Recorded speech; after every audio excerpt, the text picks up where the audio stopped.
ओम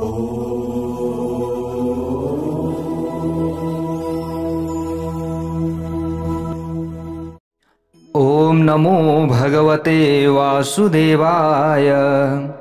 जितं ते पुण्डरीकाक्ष नमस्ते विश्वभावन। नमस्तेस्तु ऋषिकेश महापुरुष पूर्वज। नारायणं नमस्कृत्य नरं चैव नरोत्तमं देवीं सरस्वतीं व्यासं ततो जयमुदीरयेत्।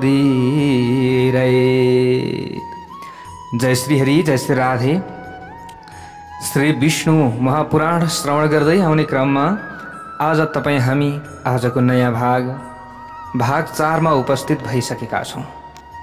हो प्यारा भक्त भागवतहरू, जहाँ जहाँबाट हजुरहरूले श्री विष्णु महापुराणका यी कथाहरू श्रवण गर्दै हुनुहुन्छ, तपाईं र तपाईंको परिवारमा भगवान श्री हरि नारायणको कृपा रहोस्। भगवान श्री हरि विष्णुले कल्याण गर्नुहोस्, यही कामना, यही प्रार्थना हामीले गर्नेछौं। हामीले यहाँ हिजो श्रवण गर्यौं, पराशर ऋषिले मैत्रेय मुनिलाई यहाँ भन्दै हुनुहुन्छ कि ब्रह्माजीले यहाँनिर सृष्टि गर्दै जाने क्रममा दिन र रातको सृष्टि गरिसक्नु भएको छ। उहाँले आफ्नो शरीर परित्याग गर्नुभयो।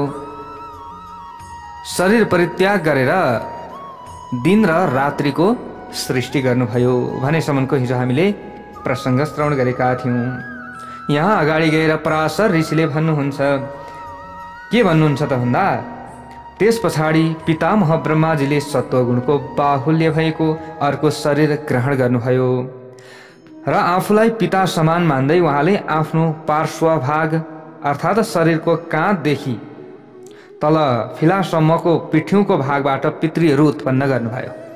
अब यहाँ कहाँबाट के उत्पन्न भए त्यो हामीले जान्न योग्य महत्त्वपूर्ण, बहुमहत्त्वपूर्ण भनौँ त्यस्तो यी कथा प्रसङ्गहरू यहाँनिर छन्। प्यारा भक्त भागवतहरू, ती हामीले श्रवण गर्दै जाउँ, पक्कै पनि सबै कुरा बुझ्नेछौँ। यहाँ अगाडि गएर भन्नुहुन्छ, पितृ वनमन्यवानस्य पितरस्तस्य जज्ञिरे। यसरी पितृहरूको उत्पन्न गर्नुभयो। काँधदेखि फिलासम्मको पिठ्यौको भागबाट पितृहरूको रचना गरिसकेपछि परमपिता ब्रह्माजीले त्यो शरीरको पनि परित्याग गर्नुभयो। त्यो शरीरलाई पनि उहाँले के गरिदिनु भयो? त्याग गरिदिनु भयो, छोडिदिनु भयो। अब त्यस पछाडि त्यो उहाँद्वारा त्याग गरिएको शरीर नै दिन र रात्रिका बीचमा अवस्थित सन्ध्या हुन गयो। त्यस पछाडि उहाँले रजोगुणले सम्पन्न भएको अर्को शरीर ग्रहण गर्नुभयो। हे ब्राह्मण श्रेष्ठ, त्यो रजोगुणमय शरीरबाट रजोगुणले सम्पन्न भएका मनुष्य उत्पन्न भए। रजोगुणले सम्पन्न भएका मनुष्य यसरी त्यही रजोगुणबाट उत्पन्न भएको कथा प्रसङ्ग श्री विष्णु महापुराणबाट हामीले वर्णन गर्दैछौँ, भन्दैछौँ। त्यस पछाडि अगाडि गएर उहाँले भन्नुहुन्छ, प्रजापति ब्रह्माजीले शीघ्र नै त्यो रजोगुणात्मक शरीरको फेरि त्याग गरिदिनु भयो। त्यही उहाँद्वारा त्याग गरिएको शरीर ज्योत्स्ना, जुन वा जुनेली रात हुन गयो, जसलाई पहिलो सन्ध्या भनिन्छ। यस कारणले हे मैत्रेय, प्रातःकाल अर्थात् बिहानको समयमा मनुष्य र साँझका समयमा पितृहरू विशेष रूपमा शक्ति सम्पन्न हुन्छन्। यो कुरा श्री विष्णु महापुराणमा यसरी लेखिएको छ। यस प्रकार रात्रि दिन प्रातःकाल अर्थात् बिहानको समयमा, सन्ध्याकाल अर्थात् साँझको समयमा यी चारवटै प्रजापति ब्रह्माजीको तीनवटै गुणहरूको आश्रय स्वरूप शरीर हो भनेर बताइएको छ। त्यस पछाडि प्रजापति ब्रह्माजीले एउटा अर्को रजो मात्रात्मक शरीरलाई धारण गर्नुभएको छ। उहाँको त्यस शरीरबाट क्षुधा यानि कि भोग उत्पन्न भयो र क्षुधाबाट काम इन्द्रियले शब्द स्पर्श अनि रूप रस गन्ध आदि विषय भोग्न इच्छा गर्नुलाई काम भनेर भन्ने गरिन्छ। उहाँबाट के भयो? क्षुधाबाट काम उत्पन्न भयो। क्षुधा भनेको कि जुन भोग, हैन, भोगबाट काम उत्पन्न भयो। त्यस पछाडि परमपिता ब्रह्माजीले अन्धकारमा अवस्थित भएर क्षुधामय सृष्टिको रचना गर्नुभयो। त्यस सृष्टिमा कुरूप र दाह्री जुङ्गा भएको शक्ति अब यहाँनिर सम्पन्न व्यक्तिहरू उत्पन्न भए। हामीले यसरी बुझ्नु पर्यो। दाह्री जुङ्गा भएका व्यक्तिहरू उत्पन्न भए। तिनीहरू स्वयं ब्रह्माजीलाई खाने विचारले उहाँ भएतर्फ दौडिए। अब तपाईलाई नै हामी सिध्याइदिन्छौँ भने ब्रह्माजीतिर खानका लागि दौडिहाले। तिनीहरूमध्ये जसले यसो नगर, उहाँको रक्षा गर, यस प्रकारको अनुरोध गरेका थिए तिनीहरू राक्षस भए। र जसले हामी खान्छौँ खान्छौँ भन्दै अगाडि दौडिए तिनीहरूमा भक्षणको भाव रहेकाले उनीहरू यक्ष भनिए। उनीहरूको यस किसिमको प्रवृत्तिलाई देखेपछि प्रजापति ब्रह्माजीको कपाल शिरबाट झर्यो। उहाँको मस्तक शिरमा आरूढ भयो। यसरी हामीले बुझ्नु पर्यो। अब यस प्रकारले माथि चढेको हुनाले त्यसलाई सर्पम्लेच्छ जाति विशेष भनियो र तलतर्फ झरेको हुनाले त्यसलाई अहि सर्प भनेर भन्ने गरियो। त्यस पछाडि जगतका रचयिता ब्रह्माजीले क्रोधयुक्त भएर क्रोधयुक्त प्राणीहरूको रचना गर्नुभयो। अब हामीले यहाँनिर के रचना भए ती कुराहरू श्रवण गर्दैछौँ। हामीले यहाँ श्रवण गर्दैछौँ कि अब म्लेच्छ जाति विशेष भनियो। त्यहाँबाट अब यहाँनिर जुन कपाल भनेर यहाँ मैले भनेको थिएँ हजुरहरूलाई, शिरबाट झरेछ क्या, ब्रह्माजीको त्यो कपाल झर्यो र जुन मस्तक हुन्छ नि त्यो मस्तक चाहिँ शिरमा आरूढ भएछ कि। हामीले यसरी यो कुरा बुझ्नु पर्यो। त्यस पछाडि जगतका रचयिता ब्रह्माजीले क्रोधयुक्त भएर क्रोधयुक्त प्राणीहरूको रचना गर्नुभयो। कपिस कैलो वर्णबाट सम्पन्न भएर उत्पन्न भएको त्यो प्राणी अत्यन्त क्रोधी मांसाहारी भयो। त्यसै समयमा गाना बजाना गर्दै त्यसका शरीरबाट गन्धर्वहरू उत्पन्न भए। हे द्विजे, तिनीहरू वचनको उच्चारण गर्दै अर्थात् बोल्दै उत्पन्न भएका थिए। यस कारणले तिनीहरूलाई गन्धर्व भनेर भनियो। यी सबैको रचना गरिसकेपछि प्रजापति ब्रह्माजीले उनीहरूको शक्तिबाट अर्थात् उनीहरूद्वारा पहिले गरिएका कर्महरूबाट अभिप्रेरित भएर स्वच्छन्दतापूर्वक आफ्नो आयुबाट पक्षीहरूको रचना गर्नुभयो। त्यसपछि छातीबाट भेडा, मुखबाट बाख्राहरू उत्पन्न गराउनुभयो। फेरि प्रजापति ब्रह्माजीले पेट र दुवै पार्श्वभाग अर्थात् शरीरको काँधदेखि फिलासम्मको अथवा पिठ्यूको भागबाट गाईहरूको रचना गर्नुभयो। उहाँका दुवै पाउबाट घोडा, हात्ती, गधा, नीलगाई, हरिण, ऊँट, खच्चर र जरायो 12 सिंगा आदि पशुहरू उत्पन्न भए। उहाँका रौँहरूबाट अब जुन यहाँ फलमूल रूपी औषधिहरू हुन्छन् नि ती औषधिहरू जस्तै फलफुलहरू भए यिनीहरू उत्पत्ति भए। हे ब्राह्मण, कल्पको आदि अर्थात् आरम्भमा ब्रह्माजीले पशु र औषधि आदिको उत्पत्ति गरिसकेपछि त्रेता युगको आरम्भमा तिनीहरूलाई यज्ञमा प्रयोग गर्नुभयो। गाई, बाख्रा, पुरुष, भेडा, घोडा, खच्चर र गधालाई पाल्तु अर्थात् गाउँघरमा पालिने जनावर भनिन्छ। जङ्गली पशुहरूका विषयमा पनि म यहाँ तपाईँलाई बताउनेछु, सुन्नुहोस्। स्वापद अर्थात् मार्ने वा खाने किसिमका बाघ, भालु, चितुवा आदि, 2 खुर भएका मृग आदि, हात्ती, बाँदर अनि 5औं पक्षी, 6औं जलजन्तु, 7औं सरीसृप आदि यी जङ्गली पशु हुन्। त्यसपछि आफ्नो प्रथम पूर्व मुखबाट ब्रह्माजीले गायत्री, ऋग्वेद अनि तिवृत, स्तोम, रथन्तर, अग्निष्टोम आदि यज्ञहरूलाई उत्पन्न गराउनु भयो। त्यसपछि ब्रह्माजीले आफ्नो दक्षिण मुखबाट यजुर्वेद, त्रिष्टुप, छन्द अनि पञ्चदशस्तोम, बृहत साम उक्त वाक्यको रचना गर्नुभयो। उहाँले आफ्नो पश्चिम मुखबाट सामवेद उत्पत्ति गर्नुभयो।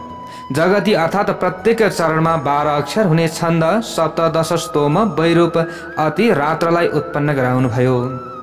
यसरी नै आफ्नो उत्तर मुखबाट ब्रह्माजीले 21 स्तोम, अथर्ववेद अनि आप्तोर, यामाड, अनुष्टुप, छन्द र वैराजलाई उत्पन्न गराउनुभयो।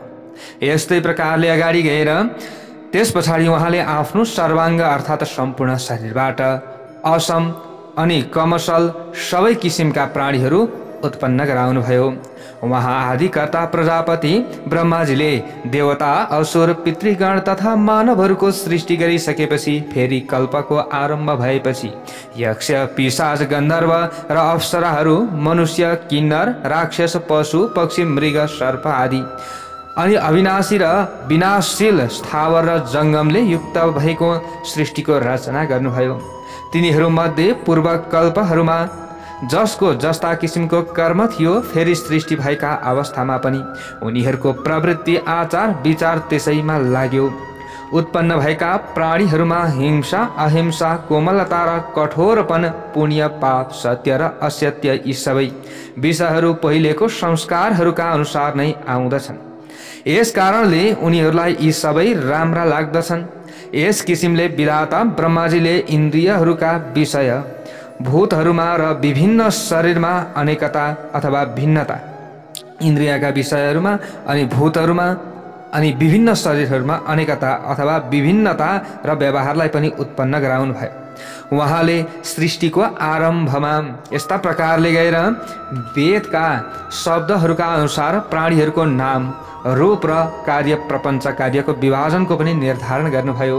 कसले? ब्रह्माजीले नाम रूपम च भूतानां कृत्यानां च प्रपञ्चनम वेद शब्देभ्य एवादौ देवादीनां चकारसः। त्यसपछि उहाँले नै ऋषि, महर्षिहरू अनि यस्तै प्रकारले गएर अन्य प्राणीहरूको पनि वेदको मर्म अनुसारको नाम र उनीहरूका उपयुक्त कर्महरूको पनि निर्धारण गर्नुभयो। कसले? यो सबै ब्रह्माजीले गर्नुभयो। जसरी रीतिहरू पटक पटक आइरहे तापनि उनीहरूको नाम, स्वरूप र चिन्हमा कुनै किसिमको परिवर्तन आउँदैन, त्यसरी नै युग युगान्तरमा पनि उनीहरूको भाव पनि त्यसै अनुरूप रहेको देखिन्छ। सृष्टि निर्माण गर्ने इच्छा शक्तिबाट सम्पन्न र सृष्टिको प्रारब्ध शक्तिबाट अभिप्रेरित हुनुभएका ब्रह्माजीले पटक पटक कल्पहरूको आरम्भमा यसरी नै सृष्टिको रचना गर्ने कार्य गर्नुहुन्छ। हरेक कल्पमा, हरेक प्रलय पछाडि यसरी नै ब्रह्माजीले यी सृष्टिका कार्यहरू गर्नुहुन्छ। हामीले अन्य अन्य पुराणहरूबाट पनि यो कुराहरू बुझिसकेका छौँ। अगाडि गएर मैत्रेय मुनिले यहाँ प्रश्न गर्नुहुन्छ। अर्वाक् श्रोतास्तु कथितो भवता यस्तु मानुषः ब्रह्मन् विस्तरतो ब्रूहि ब्रह्मा तम सृजत यथा। हे भगवान, हजुरले जुन अर्वाक् श्रोत मनुष्यहरूका विषयमा बताउनु भयो, ब्रह्माजीले उनीहरूको सृष्टि कसरी गर्नुभयो त प्रभु, यो बताइबक्सियोस्। त्यसको विषयमा मलाई विस्तारपूर्वक बताइदिनुहोस्। प्रजापति ब्रह्माजीले जुन जुन गुणहरूबाट सम्पन्न ब्राह्मण आदि वर्णहरूको उत्पत्ति गर्नुभयो र उनीहरूका लागि जुन जुन कर्तव्य कर्म बताइएको छ त्यसको विषयमा विस्तारपूर्वक बताइदिनुहोस् प्रभु भनेर यसरी यहाँनिर प्रश्न गर्नुभयो। कसले? मैत्रेय मुनिले। हे मेरो भगवान, यसरी यहाँ प्रश्न गरिसकेपछि अगाडि गएर पराशर ऋषिले भन्नुहुन्छ। सत्याभिद्यायिनः पूर्वं शिश्रीक्षुर ब्रह्मणो जगत् अजायन्त द्विज श्रेष्ठ सत्वोद्रिक्ता मुखात् प्रजा। हे ब्राह्मण श्रेष्ठ, जगतको रचना गर्ने कामनाबाट युक्त सत्य संकल्प लिनुभएका ब्रह्माजीका मुखबाट सबैभन्दा पहिले सत्वगुणबाट सम्पन्न प्राणीहरू उत्पन्न भए। को उत्पन्न भएछन्? सत्वगुणबाट सम्पन्न प्राणीहरू उत्पन्न भए।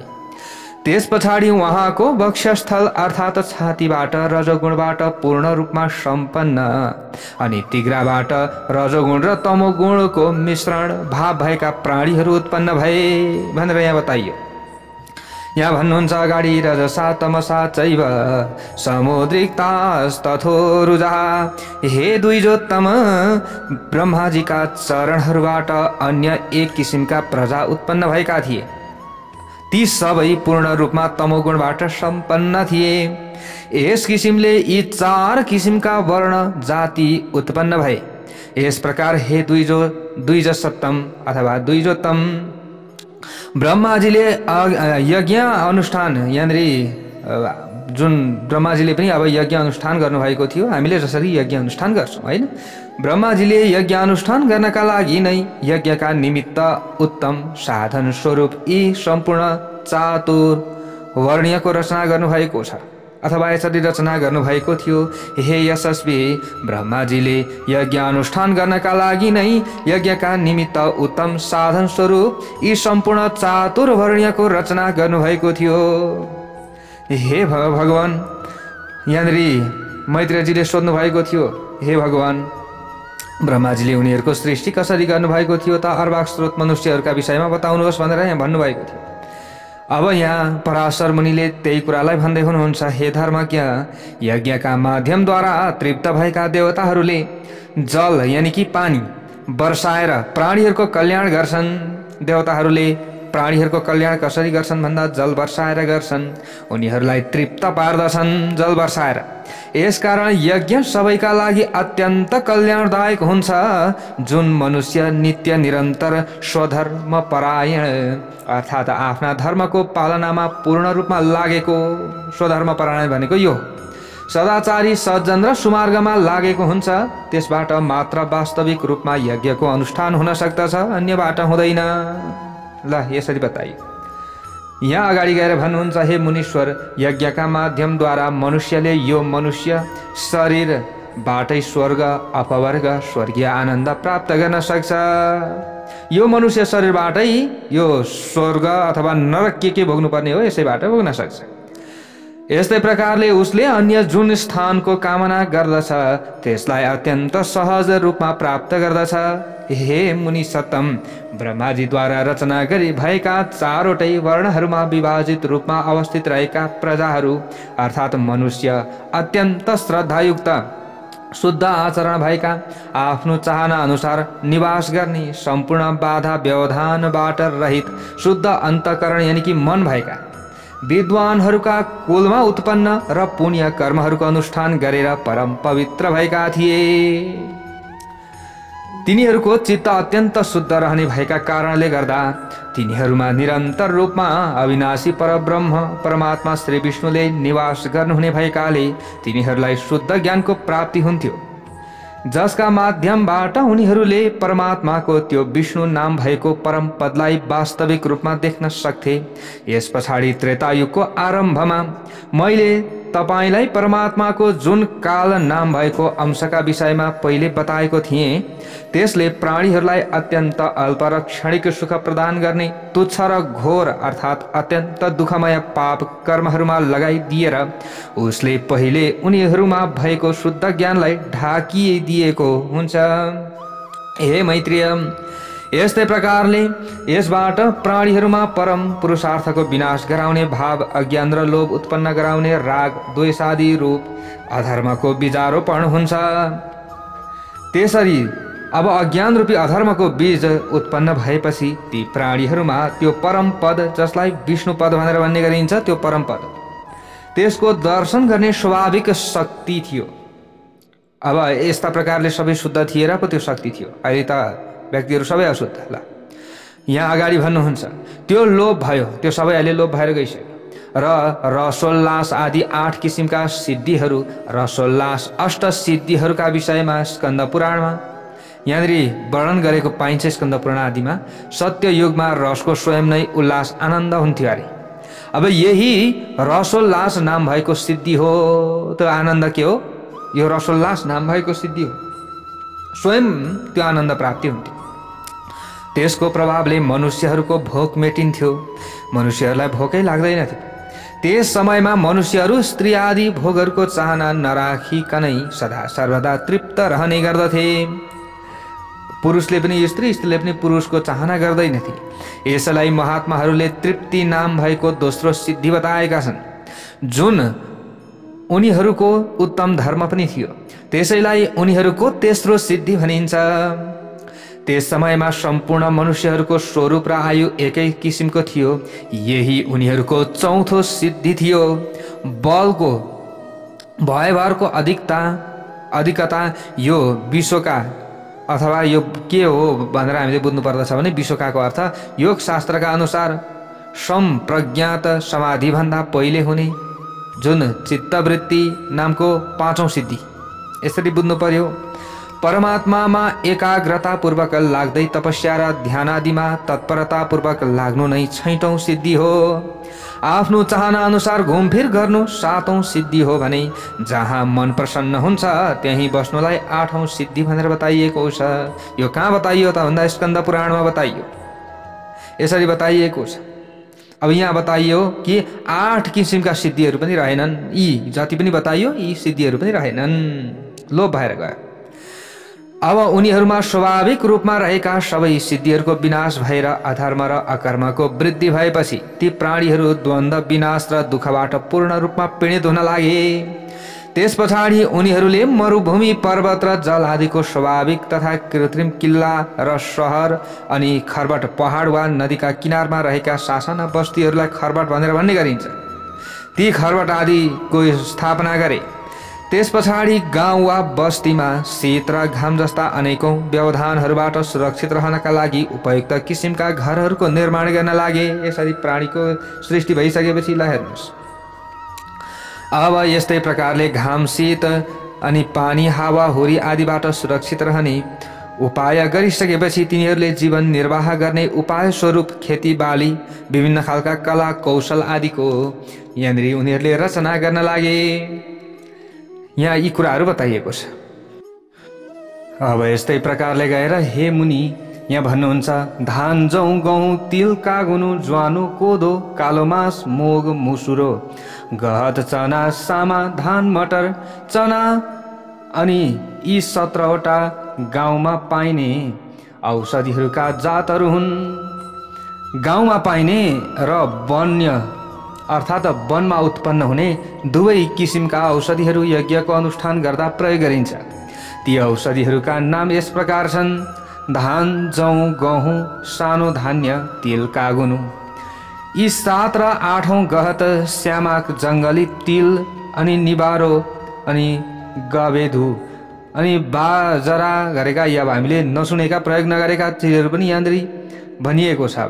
होइन बेडु यव अब मकै, अब यो मकैहरू त हामीले जानिराखेकै हो। यी गाउँका र वनका सबैको समायोजित संख्या अनुसार 14 प्रकारका औषधिहरूको उत्पत्ति यज्ञ अनि साधनाका लागि अथवा यज्ञ साधनका लागि भएको, यो यज्ञ साधनका लागि भएको। यसको मतलब हामीले बुझ्नु पर्यो यज्ञका लागि र आहारका लागि यी चिजवस्तुहरूको निर्माण भएको छ, होइन? यी औषधिहरूको यी फलफुलहरूको अनि यज्ञहरूका सहित यी औषधिहरू प्राणीको वृद्धि गराउने परम कारण हुन् भनेर यहाँ बताइयो। यस कारणले यस लोक र परलोकका विषयमा पूर्ण रूपमा ज्ञान हासिल गरिसकेका पुरुषले निरन्तर रूपमा यज्ञहरूको अनुष्ठान गरिरहनु पर्दछ। जहिले तहिले यज्ञको अनुष्ठान गरिरहनु पर्यो। हे मुनि श्रेष्ठ, प्रतिदिन निरन्तर रूपमा गरिने यज्ञहरूको अनुष्ठानले मनुष्यहरूको परम कल्याण गर्दछ। तर प्रत्येक दिन यज्ञ आदि गर्नु पर्यो, पूजा पाठ आदिमा ध्यान दिन पर्यो।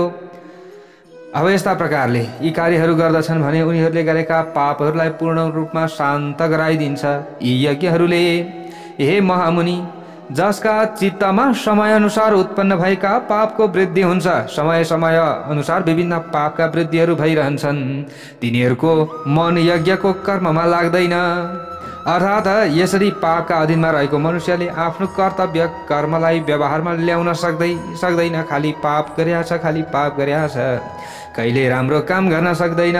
यसको मतलब यी यज्ञ कर्मका विरोधीहरूले वैदिक मान्यता वेद यज्ञको अनुष्ठान र यज्ञादि कर्म गर्नेहरू सबैको निन्दा गर्ने गर्दछन्। कसैले पूजा पाठ गर्यो भने ल हेर यसले त सक्यो, होइन, यसले पूजा पाठ गर्यो बर्बादै गर्यो भन्छन्।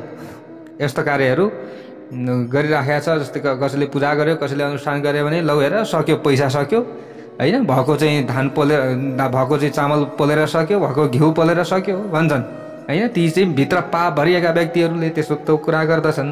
अनि त्यस्ता कर्म गर्ने व्यक्तिहरूको, राम्रो कर्म गर्ने व्यक्तिहरूको निन्दा पनि गर्दछन्। अब उनीहरूमा चाहिँ अब पापै पाप भरिया छ त अरू के गर्छन्?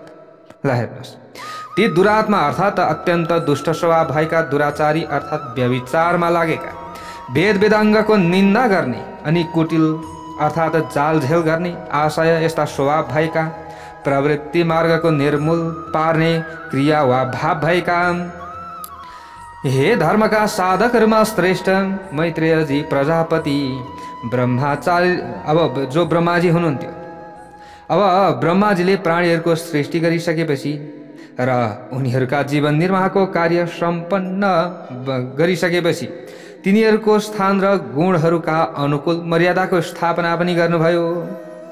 प्यारा भक्त भागवतहरू यहाँनिर भन्नुभएको छ, अब जति पनि त्यस्ता कुटिल स्वभाव भएका व्यक्तिहरू हुन्छन्, यहाँ अघि भन्न खोजिएको कुरो, त्यस्ता जालझेल गर्ने आशय भएका ती व्यक्तिहरू प्रवृत्ति मार्ग निवृत्ति मार्गमा लाग्दैनन् खालि, होइन, खराब खराब कर्ममा लागिरहन्छन् र क्रियाभाव भएका त्यस्ता उत्पन्न भए। ल त्यस्ता भाव भएका व्यक्तिहरू पनि उत्पन्न भए, होइन। राम्रो नराम्रो सबै कर्म गर्ने, होइन, राम्रो पनि गर्ने चाहियो, नराम्रो पनि कर्म गर्ने चाहियो र मात्र यो संसार चल्ने भयो नि त। राम्रै राम्रो मात्रै गर्छन् भने त सबै शुद्ध मुक्त हुने भइहाल्यो, होइन। पाप गर्ने व्यक्ति पनि चाहियो संसार, ल हेर्नुहोस्। तर यसो भन्नाले फेरि पापै गर्नु भन्ने चाहिँ होइन। हामी त धर्मात्मा व्यक्ति हौँ, धर्म मार्गमा लागेका व्यक्ति हौँ, कहाँ पाप गर्ने, धर्म गर्नुपर्छ। ल यहाँ हेर्नुहोस् प्यारा भक्त भागवतहरू, अब यहाँनिर अगाडि भन्नुहुन्छ, अब यसरी यहाँनिर विभिन्न गुणहरूका अनुकूल मर्यादाको स्थापना गर्नुभयो भनेर मैले हजुरहरूलाई बताएँ। प्राणीहरूको सृष्टि गरिसकेपछि उनीहरूको निर्वाह गर्नका लागि, होइन। अब त्यस पछाडि आश्रमहरूको सम्यक धर्मको पालन गर्ने सबै वर्णहरूका लोकहरूको पनि स्थापना गर्नुभयो। अनि त्यस प्रकारले, यस्ता प्रकारले क्रियाशील र कर्तव्यनिष्ठ ब्राह्मणहरूको स्थान प्रजापत्य अर्थात् पितृलोक हो। लडाइँबाट विमुख कहिल्यै नभाग्ने शूरवीर क्षत्रियहरूको स्थान इन्द्रलोक हो। यसरी यहाँ बताइएको छ। ब्राह्मणहरूको स्थान के हो? प्राजापत्य अर्थात् पितृको लोक हो, पितृलोक हो। यसरी नै आफ्नो स्वधर्म पालनामा लागिरहने, सधैँभरि लागिरहने वैश्यहरूको स्थान वायुलोक हो। यस प्रकारले आफ्नो स्वधर्म भएका जति पनि क्षुद्र कर्म गर्नेहरू छन् उनीहरूको स्थान के हो? गन्धर्वलोक, जुन स्थान 88,000 ऊर्ध्वरेता अर्थात् सनकादि मुनिहरूका लागि निर्धारण गरिएको छ। त्यही गुरुकुलमा निवास गर्ने ब्रह्मचारीहरूको पनि स्थान हो। यस प्रकार वनवासी वानप्रस्थहरूको स्थान सप्तर्षि लोक, गृहस्थीहरूको पितृलोक र सन्यासीहरूको स्थान ब्रह्मलोक हो। अनि आत्मिक रूप अर्थात् आत्माको अनुभवबाट सन्तुष्ट भएका योगीहरूको स्थान भनेको अमृत अर्थात् मोक्ष हो। यसरी बुझ्नु पर्यो, जसलाई परम पद पनि भन्ने गरिन्छ।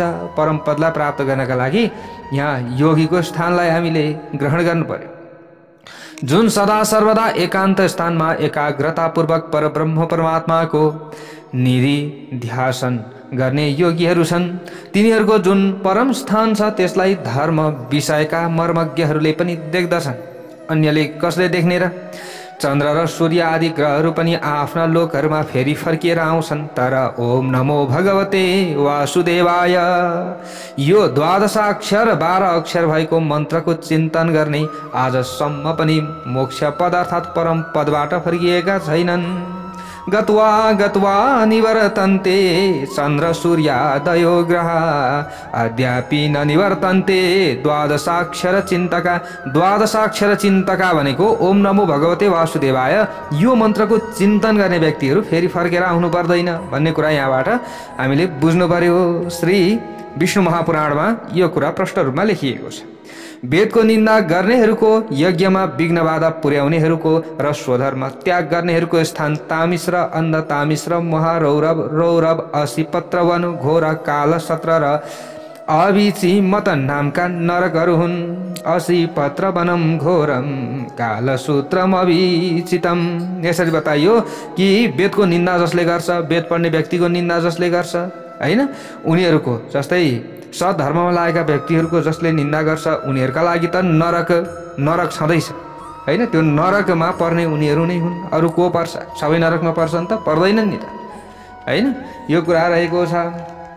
त पराशर ऋषिले अगाडि गएर भन्नुहुन्छ, ततो भिद्यायतस्तस्य जगिरे मानसिः प्रजा तच्छरीर समुत्पन्नै कार्यैस्तैः कारणैः सह।